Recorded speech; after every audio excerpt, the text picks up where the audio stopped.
So there were mentions of holes about 1,000 times this episode. But I don't really want to talk about holes. I want to talk about the gore, the disgust, the inhumaneness of this episode. Beverly Hope may not be the leader of the insane clown posse, but she's definitely got Kai by the gonads, if you know what I mean.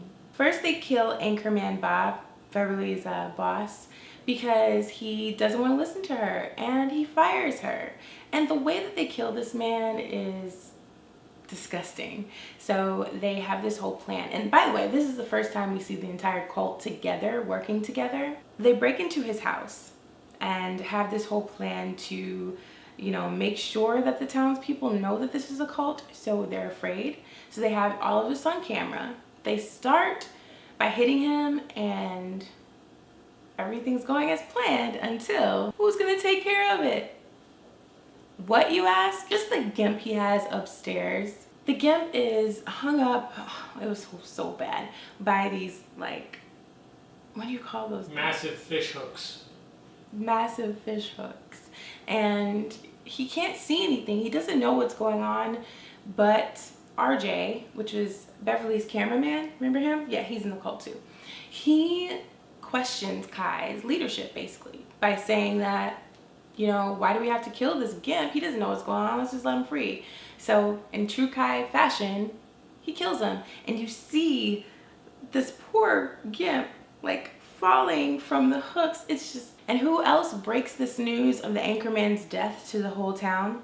Beverly. Okay, so I have my phobias, and I know what I'm afraid of and what I'm not afraid of. And I honestly had no idea that I had a fear of holes until Ryan Murphy decided to show Allie dreaming of little bugs coming out of the holes in her neck. It was terrifying. If you hadn't noticed already, Ivy has checked out of her marriage and completely checked into Kai's cult house of horror. Okay, so maybe I'm a little jaded by the recent happenings in Vegas with a shooter killing 59 people and injuring hundreds, but for some reason there's a scene that wasn't as gory as, you know, the Anchorman's death or even some of the clown deaths that we've seen throughout the season. But when the cult turned on their member RJ, I couldn't watch. And the way that they did this, I guess it was the whole like taking turns of torturing him that really got to me. I don't know. I told, like, when Jose and I were watching it, I had to cover my eyes. I couldn't even get through the whole thing. And Ivy, you're such a bitch. One surprise in this episode is we find out some more about Kai and his family. Winter is Kai's sister, and we kind of figured that. Well, Jose knew that from the beginning. Yeah. But it is definitely confirmed in this episode. Basically, Beverly and Kai sit at the table where usually he's the leader, right? And he's doing the pinky finger and finding out your worst nightmares and things like that. So Beverly takes the lead and she gets Kai to really break things down. We find out about his parents and that they are dead, but they are still in the house years later.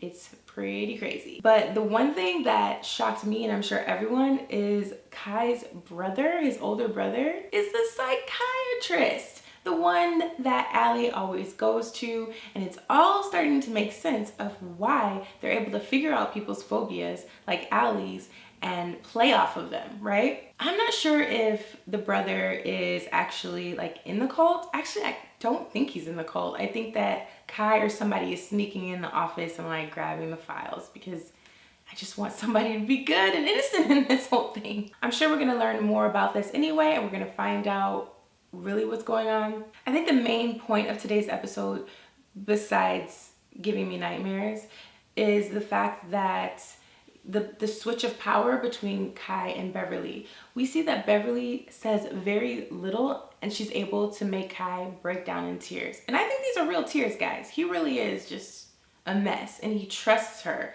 He trusts her so much that he does pretty much everything that she's asking of him so far. So yeah, I know all in all, I mean, this is American Horror Story. I should not be shocked at any of the gore and creepiness that goes on, but I'm still like a little frazzled by the whole cult turning on RJ.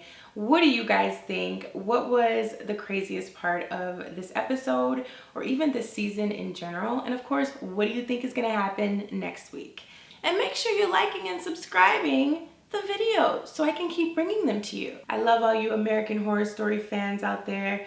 We must stick together. We must discuss every episode. So come back next week and I'll talk to you then.